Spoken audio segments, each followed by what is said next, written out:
Trending ngayon to sa social media. Kung nakikita nyo po yan, yung chocolate hills na yan guys. Kung nakikita nyo po yan, kumbaga. Hello guys, good morning, good afternoon, and good evening sa lahat. For today's video guys, gusto ko lang mag-react. Kasi trending na trending ngayon to sa social media. Kung nakikita nyo po yan, yung chocolate hills na yan guys. Kung nakikita nyo po yan, kumbaga nakikita natin yan sa pera, diba? Yung chocolate hills. Kasi bata pa ako, alam ko na yung chocolate hills na napakaganda yan, makikita yan sa Bohol, di ba? Sabi ng mga teachers natin, sabi nila, ang chocolate hills, may ba yung chocolate dun? Chocolate ba yan? Bakit tinawag siyang chocolate? Kasi nga, brown siya. Brown na brown yung kanyang bundok. At syempre guys, kung nakikita nyo dyan, di ba nakikita nyo parang, meron siyang parang swimming pool, parang resort, di ba? Ngayon lang nakita. Kumbaga, nagawa na yung resort na yan.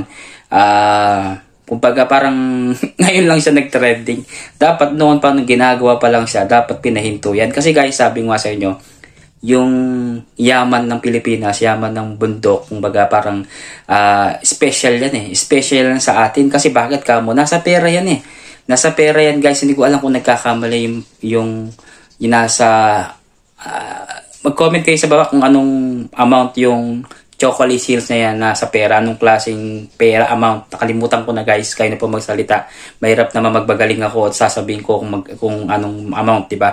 Hindi, kasi reaction ko lang po dito guys, kasi po siyempre bilang isang Pilipino, siyempre, at be proud tayo na meron tayong ganito na chocolate hills, kasi kalikasan yan eh, kumbaga ginawa ni Lord at para pasyalan at hindi siya pwedeng gawing lagyan ng ganyan kasi nakakasira din yan sa environment. Bakit kamo? Kasi malay mo, hindi natin masabi yung tao, yung kayang discipline, di ba? Minsan nagtapon ng basura, hindi natin masabi, di ba?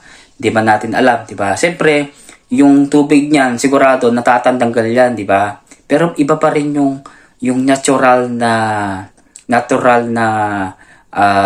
kalikasan, ibig natural na image nung kumbaga parang nakita natin siya na ganyan chocolate hills, walang swimming pool, walang building, magandang tignan talaga siya. Kasi para sa akin kasi napakaganda, para sa akin na napakaganda yan kasi isa siyang pinakamagandang tanawin sa Pilipinas, kaya chocolate hills. Kasi di pa ako nakapunta dyan guys, kaya gusto ko rin puntaan someday. At siyempre para sa akin na reaction ko yan, hindi siya masyadong maganda sa paningin ko kasi chocolate hills yan, kumbaga dapat panatag lahat yan, ibig sabihin bundok lahat yan, bukid-bukid, di ba? Pero wala tayong magagawa ang magdi-decide dyan yung DENR ba?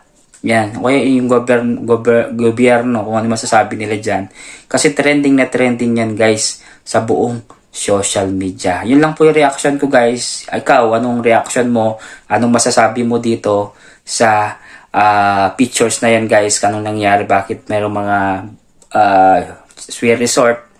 Comment ka dyan sa baba kung anong masasabi mo. Okay?